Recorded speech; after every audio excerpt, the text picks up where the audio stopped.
എറണാകുളം പള്ളിക്കരയിൽ ശക്തമായ മഴയിൽ കുന്നിടിഞ്ഞ് വീട് തകർന്നു. മുട്ടംതോട്ടിൽ ജോമോൻ മാത്യുവിന്റെ വീട്ടിലേക്കാണ് ഇന്നലെ രാത്രി മണ്ണിടിഞ്ഞ് വീണത്. വീടിന്റെ ബെഡ്റൂം അടക്കം മണ്ണിടിച്ചിലിൽ തകർന്നു. ജോമോനും കുടുംബവും ഭക്ഷണം കഴിക്കുന്നതിനിടെയായിരുന്നു അപകടം. 2 കുട്ടികളടങ്ങുന്ന 4-അംഗ കുടുംബം പരിക്കേൽക്കാതെ രക്ഷപ്പെട്ടു.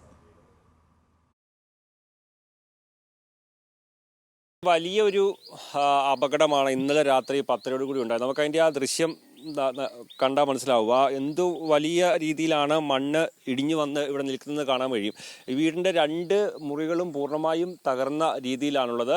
ഇത്രയും വലിയ മൺതിട്ടയാണ് ഈ മഴയത്ത് മുകളിൽ നിന്ന് ഇടിഞ്ഞു വന്നത്. ഇപ്പോൾ നമുക്ക് കാണാൻ കഴിയും ആ വീടിൻ്റെ പൂർണ്ണമായും ആ വീടിൻ്റെ 2 മുറികളും തകർന്നൊരു സാഹചര്യമാണ്.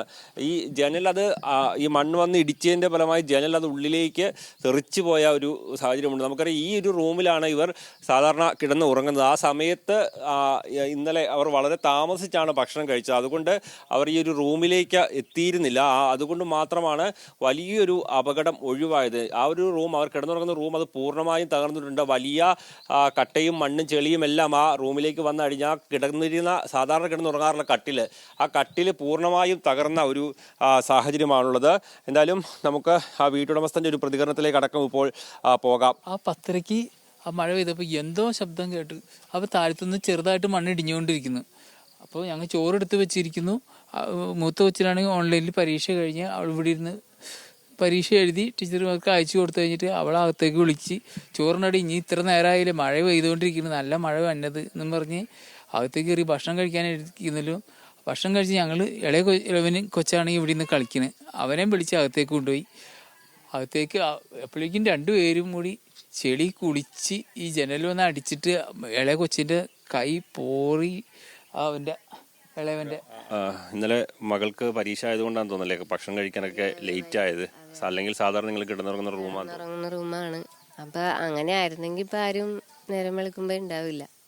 എന്നുവെച്ചാൽ ഇന്നലെ 10:30 ആയപ്പോഴാണ് ഈ സംഭവം. 10:30 ആയപ്പോഴാണ് ഞാൻ ചോറെടുത്ത് വെച്ചിട്ട് ഇവരിങ്ങനെ വിളിച്ചപ്പോൾ അവരെല്ലാം ഞങ്ങൾ ഹോളിൽ ഇരുന്നായിരുന്നു കഴിച്ചു തുടങ്ങിയില്ല. അപ്പം തന്നെയാണ് ഈ ഒച്ചയായിട്ട് ഇങ്ങനെ ഞങ്ങൾ ഇവിടെ വന്ന് ഈ റൂമിൻ്റെ ജനലിൽ വന്ന് നോക്കിയപ്പോൾ കുറച്ച് മണ്ണ് ഇടിഞ്ഞു വീണ്, പിന്നെ ഇങ്ങനെ മണ്ണ് ഇളകണുണ്ട്.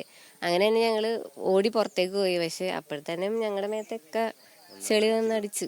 ഇവിടെ ഇരുന്നാണ് അവർ ആ സമയത്തൊരു ഭക്ഷണം കഴിച്ചുകൊണ്ടിരുന്നത്. അവർ സാധാരണ കിടന്നുറങ്ങാനുള്ള റൂമിലേക്ക് വന്ന് മണ്ണ് അടിച്ച് കയറുന്ന ഒരു ഘട്ടം. ഹാളിലെ ജനൽ പൂർണ്ണമായും തകർന്നിട്ടുണ്ട്. അതുപോലെ തന്നെ കിടപ്പുമുറി പൂർണ്ണമായും അത് ജനൽ, അതായത്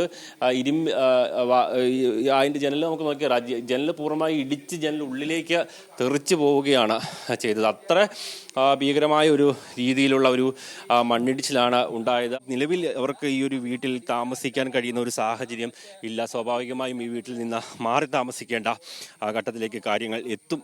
കാരണം ഇപ്പോൾ അവർ താമസിച്ചിരുന്ന റൂം അടക്കമുള്ളവ ഒരു കാരണവശാലും അത് താമസ യോഗ്യമല്ലാതായിരിക്കുന്നു എന്നുള്ളതാണ് ഏറ്റവും പ്രധാനപ്പെട്ടത്.